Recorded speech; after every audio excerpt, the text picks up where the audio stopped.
I am guessing that we all have Christmases that stand out for good and sometimes for bad. Having to do, I think, in large part with additions and subtractions. Who was there and who wasn't? I can still remember that Sunday that Chris Standifer told about a Christmas long ago when her beloved brother Earl surprised the family by coming home on leave from the war in Vietnam. Christmas made better by addition. The Christmas that I remember as well as most was Christmas in the year 1989. A holiday shaped in large part by the fact that I had been home in Minneapolis at the end of November for the wedding of two dear friends, Tim and Kari. Tim was not only a friend, Tim was also my pastor at a very small church in a place called Haddam Neck, Connecticut, home of one of the world's greatest country fairs. The wedding, as I said, was in Minneapolis, which Kari called home. And I'll tell you something, it was a lot of fun. And no one there was happier than Tim's dad, Harry. Harry, who I think had largely given up hope that Tim would ever get married. Harry was ruddy, with a shock of red hair. He could have easily been mistaken for a Higgins, except that he was taller. Maybe the most outgoing and gregarious person I have ever met. Harry had appointed himself the job of being the unofficial MC and host of the weekend. And at each and every event, there was Harry, absolutely lit up with joy, welcoming people, talking to them, making sure that everyone was included. Because I had been home there at the end of November, come Christmas, because of a lack of money, and because I had just been home, I decided that rather than return home to Minneapolis for the holidays, I would just stay in Connecticut. Not going anywhere, I offered to work for anyone who needed someone to cover a shift at a residential facility where I was working. An offer quickly accepted by a woman who worked the third shift. So, on Christmas Eve at 11 p.m., I would go in to work to supervise and to oversee those kids whose homes and families were so chaotic, so dangerous to their well-being that they had to stay there.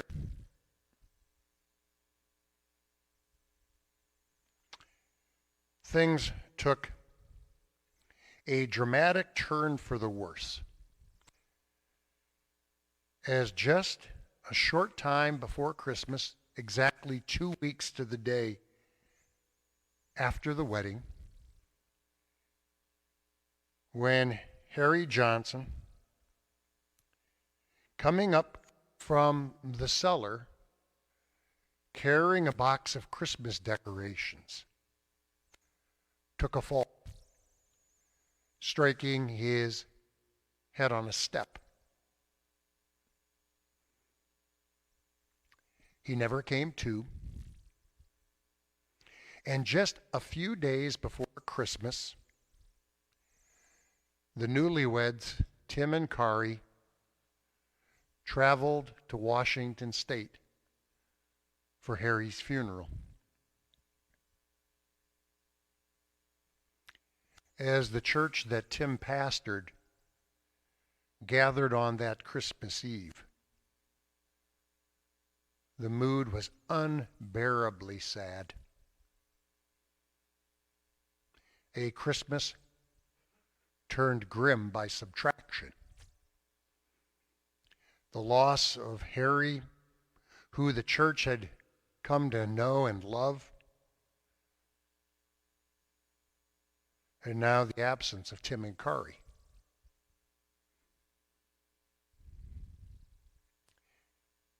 After that grim Christmas Eve service, I had a very short time to get home before I began my third shift responsibilities. Hoping to salvage something of that holy day, I decided to bring into work with me an Advent wreath and candles. Arriving shortly before 11 p.m., I settled in for my long night. There were just 2 teens in the facility. And if they don't remember my name, I remember theirs, Renee and Marissa. At midnight on Christmas Eve, I gathered with those 2 teens, turned off all the lights, and as I read the Christmas story, they took turns lighting the Advent candles until finally together they lit the Christ candle as we have today. And with each candle lit, the darkness, not just in that space, but the darkness in my heart, began to recede, if only but a little. Recede, not eliminating the reality of the losses that we had experienced at Christmas, but putting them instead in a perspective, casting them in a new light.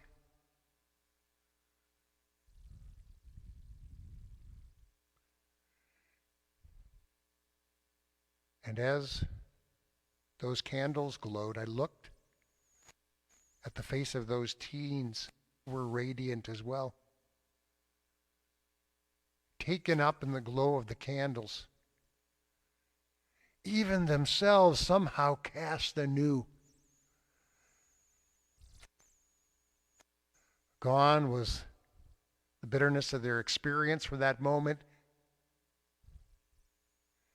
They suddenly looked once again like infants, like young children in the glow of the candles, a recaptured innocence.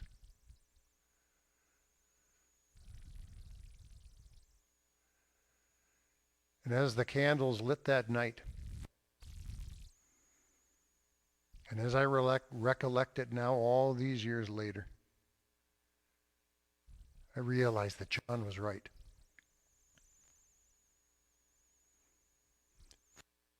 Light shines in the darkness, and the darkness did not over. Not then, not now, not ever.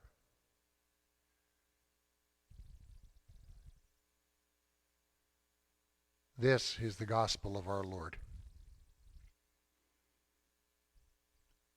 Thanks be to God.